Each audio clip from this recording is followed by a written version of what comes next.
Go on, I'll never get it. Go on. What do you do? What do you get if you cross a former member of Boyzone Yes. with a former Westlifer? Boys Life. You do get Boys Life, correct. Yeah. Long-time friends Keith Duffy and Brian McFadden, who are in the studio. Morning, boys.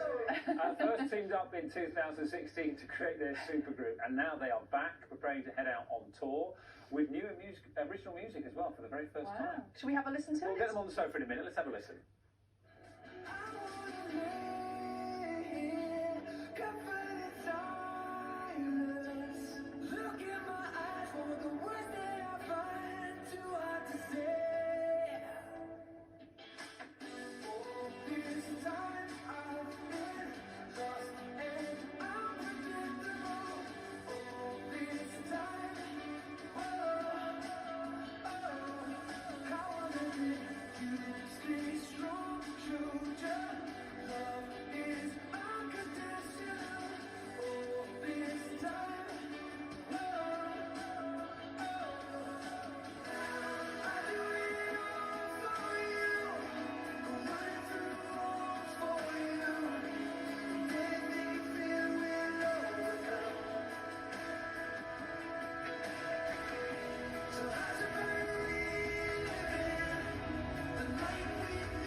We started already. Right. Keith and Brian, good morning. We need a bit of light relief today. That was fun, that last one. Well, did you enjoy that? That was a great What was your favourite bit? The bit where it looked like somebody was pushing him forward the whole time he was talking. Okay. I thought he was falling asleep. I thought he was just having a little nap. Yeah. Through to Michael Gove, yeah. Yes, right. Mr. Gove. Glad you're breakfast viewers, loyal breakfast viewers. Yeah, always. I was saying to you when we were watching that, how far back you go. So when did you guys first meet? 1998. Boys on tour. Westlife had just started, and we became their support act. So we went on a world tour with them, and that's when all the madness started. We're together almost as long as Jedward. Keith, be honest. What did you think of him when you met him for the first time? Well, we were kind of like kindred spirits, to be honest. You know what I mean? We were always looked upon as the same character in each band. Oh, I see. You know, so when we got together, people kind of thought, this is a recipe for disaster. And here we are 6 years later and we're still going strong. Both voted most likely to be sacked first. I think we were sacked first. But you obviously love working together. Yeah, no, we've been having, it's been 6 years now and we're just having the time of our life. You know, we're big golf fans. Yeah. So, and we're Man United fans together. So everything we do together. And now touring is so different. You know, we do the gig at night and then we get up in the morning, game of golf, hang out, and we're just having the time of our life.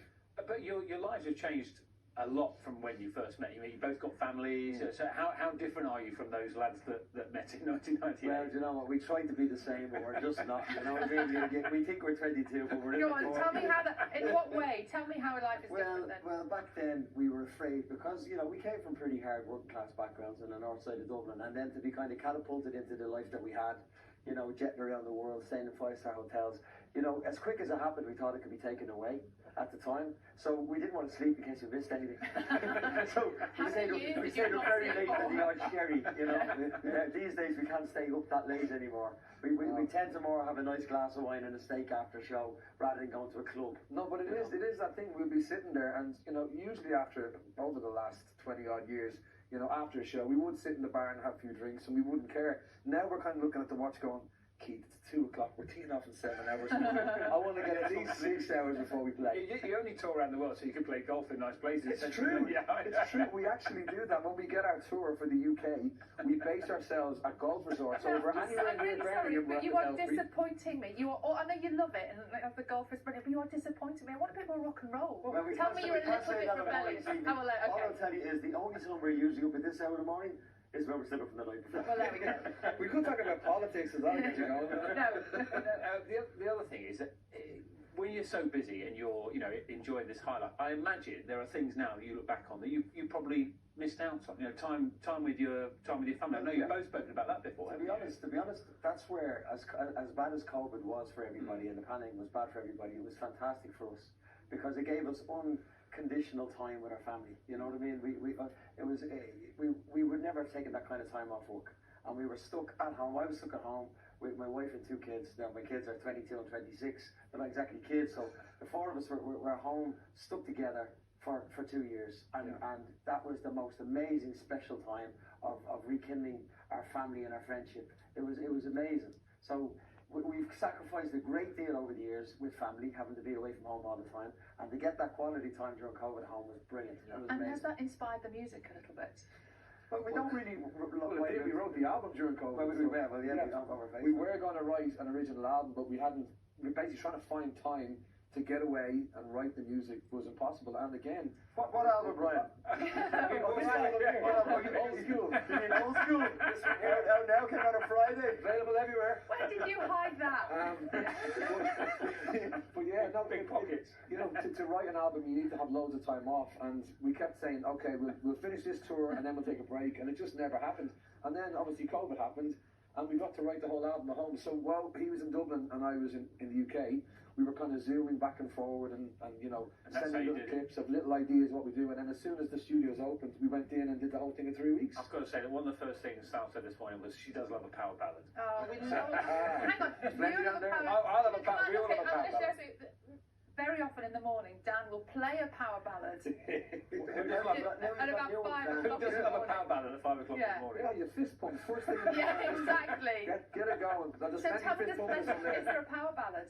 They're all power ballads. Brilliant. The whole album, the huge influence from the 80s on this album, and that's what we wanted to find the sound of Boys Life, because we've been doing all the Westlife hits and the Boys Zone hits up until now, and we wanted to find the right sound for Boys Life. So we got a template of the song The One, which Brian had written 16 years ago with Guy Chambers, and we kind of got our new producer Jackson to kind of put that 80s twist on it, and it was amazing. We were delighted with it. So we used that as the template, and all the other songs, there's a great theme through the songs on the album. And what we wanted to create was that every song in the album could have been used in the 80s movies, like Top Gun or Karate Kid or St. Elmo's Fire, you know, like the sax, the guitar solos. That's what we wanted, you know, those fist pumping songs. Well, the only problem now is, because we're doing them live, I'm actually getting arthritis in my elbow. Every time a chorus comes in, I'm like, ah.